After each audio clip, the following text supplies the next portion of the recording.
Good morning, YouTube, and happy Friday. I hope you had a wonderful week with your students. Today, I am in early to prep a lab that I'm doing with CP. We are finishing up our unit on thermochemistry, and we'll be calculating the heat of fusion of ice experimentally. So it's a quick lab, very easy lab. We'll give you all the details about it a little bit later. But this video is more about how am I starting to prepare for the final exam. And it's important that I start doing this now because a lot of my students haven't ever taken a final exam. So I'm going to start preparing them today. We're doing something called Final Exam Review Friday, so I'll give you all the details about how I'm starting to prepare them, and then maybe you can use some ideas in your classroom. So I'll check in with you guys a little bit later. I literally have 5 minutes before my students come in for the last couple of periods of the day. So I've had a lab with CP, but I mentioned this morning that we're spending some time starting to review for the final exam, and I'm so glad I did. Because I asked them this morning, I said, for these CP kids, I said, have you taken a final exam before? And I asked, anybody that's taken one, put your hand up. And I only had one student do it. And I think that student, the reason why is because they're actually a little bit of an older student. So they're a senior in the class. And so, so I was pretty surprised by that. I thought there would definitely be like hardly any kids, but I couldn't believe that there was only one that has. So I'm so glad and feel totally justified in what I plan to do today. And the kids were very receptive in terms of starting to review. And I told them, look, final exams are really important because this is what you're going to be expected to do in college. You're going to have exams that require a lot of time to prepare for because it covers a lot of content. And so that's kind of how I tried to promote buy-in.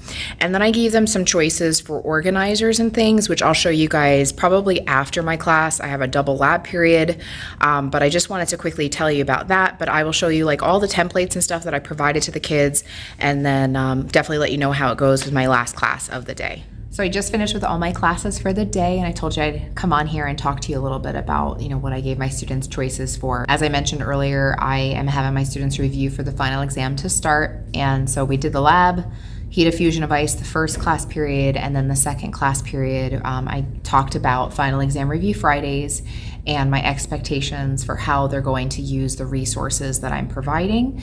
So I gave them a lot of choices in terms of like how they want to organize and summarize the information, because I think at this point students really don't know how to study for final exams. So I was trying to provide them some scaffolding to help them feel a little bit more comfortable with like maybe a layout of some kind. So I gave them a few things to do. So the first thing that I allowed them to do, and this was, like I said, a part of a choice that they could do, is they could use just this simple kind of like almost like a chart of all the different units. So we've done 14, we're gonna be doing 14 units this year. And I'm giving them this chart to help organize them. It gives them an opportunity to look through all the stuff that we've done and really pick out the most important information. And you may say, Karen, like those boxes are kind of small, and they are. And I did that intentionally because I want the students to have practice actually extracting and summarizing information.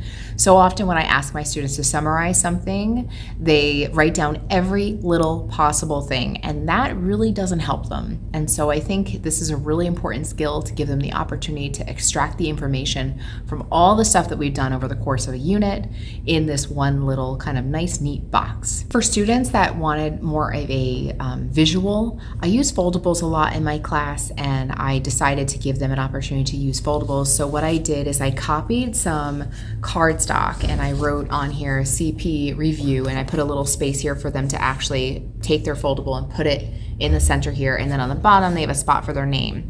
So I gave them some designs, and so here is one of them. So it's a little beaker, and inside the beaker they have test tubes. So in my mind what I was thinking is they would have all these different test tubes for all the different units. I wanted to make a model for the students, and so you can see I made a little test tube just to show the students like here's what I think I would put on my little summary sheet. And then what's so nice about this is that this is like a little pocket. So as the students complete each one, as we do each Final Exam Review Friday, they can simply just kind of slide it in here. And I gave them 4 to get started. So you can see they're all gonna kind of sit in there. I gave them 4 to get started. And then as we kind of move through more closer to final exams, I'll be copying more for them. But I gave them a few templates. So I thought this beaker and test tube one was kind of cute, but I also gave them one that was a little bit more plain, kind of like a more generic one, just like a standard pocket. And then I gave them one that looked kind of like this, like almost like an arrow. And so basically the kids cut this out, they fold it on the dotted line, and then they put glue on it, and then they can just simply attach it to some cardstock. And so I chose the cardstock because I felt like I want them to be able to use this for the rest of the year, and I felt like if I used cardstock that it wouldn't fall out of their binder. And I also told the students that one of the things I'm thinking about doing too is giving them some quarter sheet quizzes on this content. So I told them, you know, if I give you a quarter sheet quiz, guess what? You can absolutely use the little summary organizers that you make.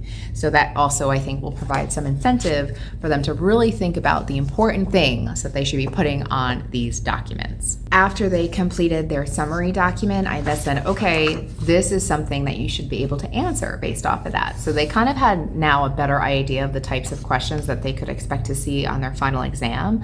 And this is just like a worksheet. Basically, it's one-sided. There's only one page to it. And it basically just gives kind of a summary, a bunch of questions on our unit on periodic trends. So I said, you know, if you did a good job in your summary, you should be able to successfully answer these questions on this sheet. Well, I think that's it for me. I am going to get out of here, but I want to wish a very happy Mother's Day to all the moms out there and all the mom figures. I hope you have a wonderful day today, and I especially want to wish a very happy Mother's Day to my mom. Mom, I love you. I hope you have a wonderful day, and I'll be sure to check in with you guys next week.